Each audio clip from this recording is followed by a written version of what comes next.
September 26, 1820, Salem, New Jersey. A crowd of 2,000 people packs the courthouse square, necks craned toward the stone steps. They've come to watch a man die, not by hanging, not by firing squad, by tomato. Colonel Robert Gibbon Johnson stands at the top of the steps, a basket of tomatoes at his feet. His physician waits below, certain he'll be needed. For 2 centuries, tomatoes have been called wolf peaches, poison apples, the fruit that brings madness and death. The crowd murmurs, some pray, mothers cover their children's eyes, everyone knows what comes next. Convulsions, foaming at the mouth, a slow and agonizing end. Johnson raises the tomato to his lips, the square falls silent, and he bites.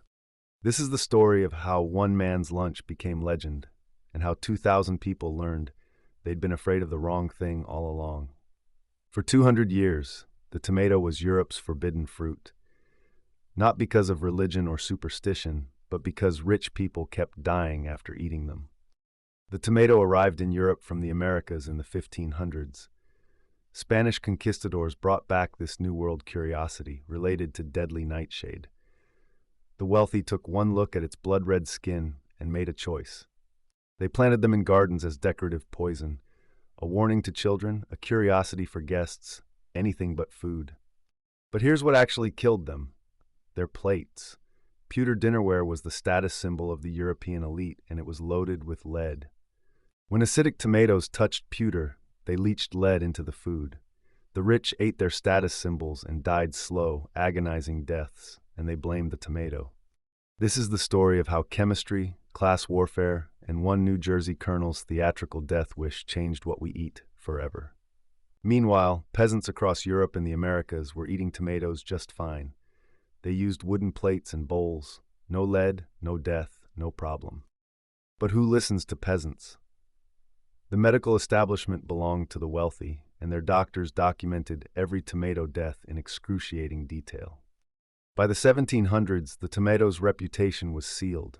Herbals listed it alongside hemlock and wolfsbane. They called it the wolf peach, convinced it caused madness and death. Imagine the cuisines that never existed. No Italian marinara, no Spanish gazpacho, no salsa, no ketchup, no pizza. 2 centuries of culinary history erased by a misunderstood murder weapon. The irony? The elite's obsession with status symbols created the very poison they feared. Their pewter plates were the real killers, but the tomato became the scapegoat. By 1820, America had inherited Europe's fear. Thomas Jefferson grew tomatoes, but few believed they were safe. The wolf peach mythology had crossed the Atlantic and taken root. It would take a spectacle to break the spell. It would take a man willing to commit what everyone believed was public suicide. Enter Colonel Robert Gibbon Johnson. This wasn't just about vindicating a vegetable. This was about how fear, amplified by authority and class, can override observable truth for generations. The tomato trial would become a turning point. One man's bite heard round the culinary world. But first, we need to understand just how deep the hysteria ran.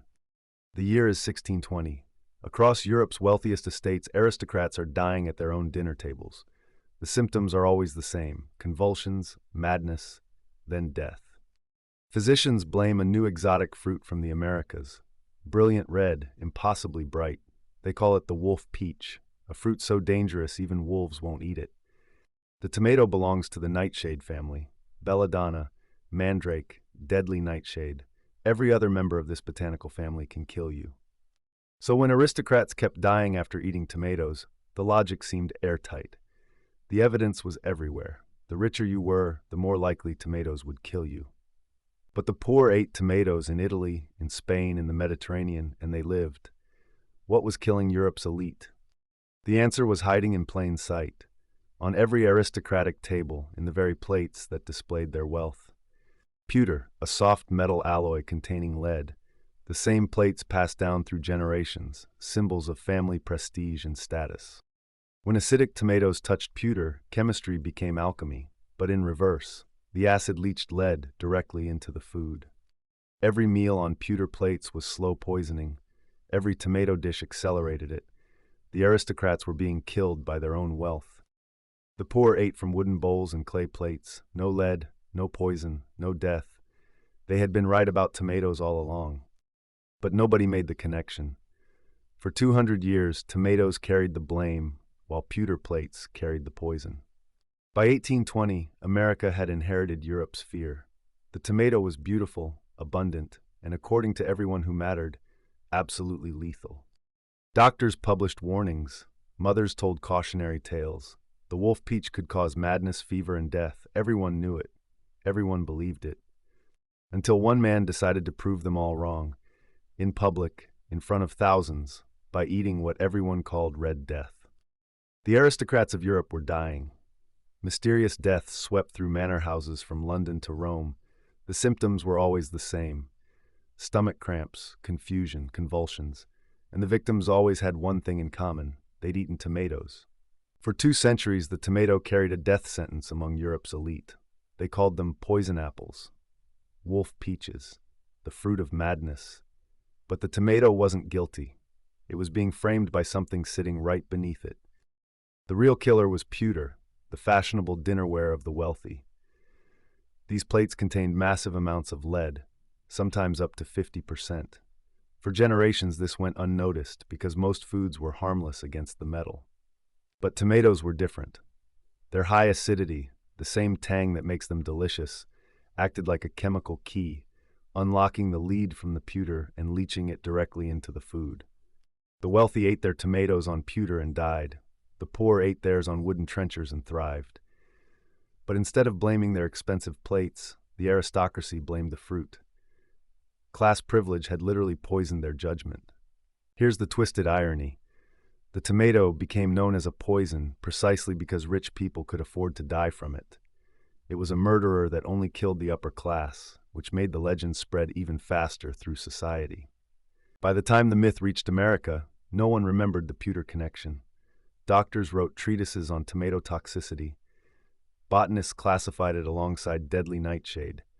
The evidence was circumstantial, but the fear was real. American farmers grew tomatoes purely as ornamental plants. They'd put them in vases, admire their beauty, then watch them rot, never once considering eating them. Gardens across the colonies bloomed with beautiful, forbidden fruit. The working class didn't have pewter plates, so they didn't have the problem. Italian immigrants, Spanish settlers, they'd been eating tomatoes safely for generations. But their testimony didn't matter. They weren't the ones writing the medical journals. Meanwhile, the pewter industry thrived, completely unaware they'd created a centuries-long false murder conviction. The plates sat in museums and manor houses, silent witnesses to their own crime, their lead content never suspected. By 1820, America was caught in an inherited superstition. The pewter connection had been lost to time. All that remained was pure terror of a fruit that 3 continents grew but refused to eat. Someone needed to break the spell. September 26, 1820. High noon in Salem, New Jersey. Colonel Robert Gibbon Johnson stands on the courthouse steps, clutching a basket of tomatoes. 2,000 people have gathered to watch him die. The crowd murmurs. Mothers pull their children back. Men place bets on how long he'll last. The tomato, the wolf peach, has killed countless Europeans. Everyone knows this. Dr. James Van Metering pushes through the crowd, his medical bag in hand. As the town physician, he has a duty to warn the colonel one final time. "Colonel Johnson," the doctor shouts up the steps, "the tomato is poisonous. You will foam at the mouth, your heart will cease, and you will be dead within minutes." The colonel doesn't flinch. At 68 years old, he's fought in wars, built businesses, and now he'll fight America's deadliest superstition, with his teeth. For 2 centuries, tomatoes have been ornamental only, displayed in gardens as exotic curiosities from South America. Beautiful to look at, deadly to eat, or so the story goes. But here's what no one in that crowd understands yet. The tomatoes never killed anyone. Their plates did. The wealthy of Europe had been poisoning themselves with their own dinnerware. Pewter plates laden with lead, leaching poison whenever acidic food touched them. The rich died. The poor, eating from wooden bowls, survived. The colonel knows this. He's done his research. But knowing and proving are different things. And today, in front of 2,000 witnesses, he'll become the proof. The town band strikes up a funeral dirge. Dr. Van Metering clutches his medical bag, ready to treat the symptoms he's certain will come: convulsions, frothing, cardiac arrest. Colonel Johnson raises the first tomato to his lips. The crowd gasps, a woman faints, and in this moment, he's about to take the bite that will change American agriculture forever. September 26th, 1820. High noon. Robert Gibbon Johnson climbs the courthouse steps in Salem, New Jersey, carrying a basket of bright red tomatoes. 2,000 people pack the town square. They've come to watch a man die. The local physician stands at the front, ready to document Johnson's final moments. He's already predicted the colonel will foam at the mouth, convulse, and perish within minutes.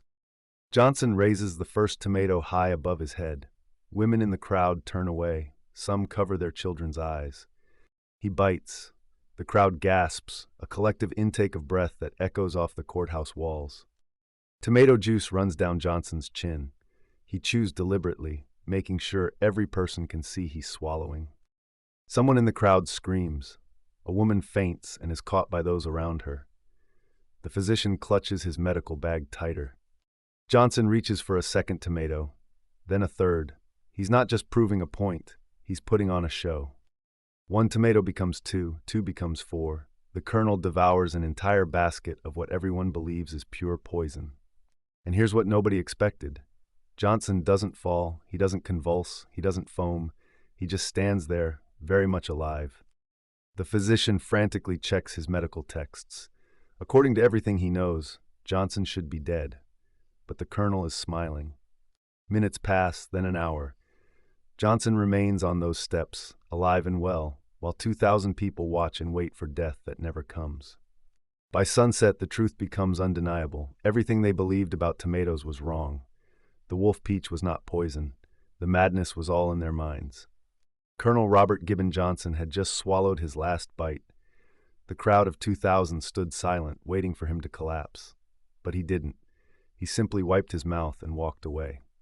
Within months, tomato recipes began appearing in American newspapers. Within years, they were being canned commercially. Within decades, they became the foundation of American cuisine. But here's the part that makes this story truly absurd. Italy had been eating tomatoes for over 200 years. Pizza Margherita wasn't invented to celebrate Italy's queen. It was just Tuesday lunch. While Americans were literally staging public demonstrations to prove tomatoes wouldn't kill them, Italian grandmothers were making their third batch of sauce that week. The real poison was never the tomato. It was lead leaching from pewter plates when acidic foods touched them. The wealthy were being killed by their expensive dinnerware, not their produce. One man's publicity stunt didn't just change minds, it changed the entire trajectory of American food. Because sometimes progress requires someone willing to look foolish. Today, Americans consume over 13 million tons of tomatoes annually. We put them on everything. We can't imagine cuisine without them. All because one New Jersey colonel decided that dying on courthouse steps was less terrifying than living in ignorance. He didn't die, but the wolf peach legend did. So the next time you bite into a slice of pizza or squirt ketchup on your fries, remember, you're eating what Americans once called the Red Death, and it only took 2 centuries and a showman to figure it out. The tomato trial of 1820 didn't just prove a fruit was safe. It proved that mass hysteria can only survive until someone brave or crazy enough calls its bluff. Thanks for watching. Don't forget to subscribe and check out other videos.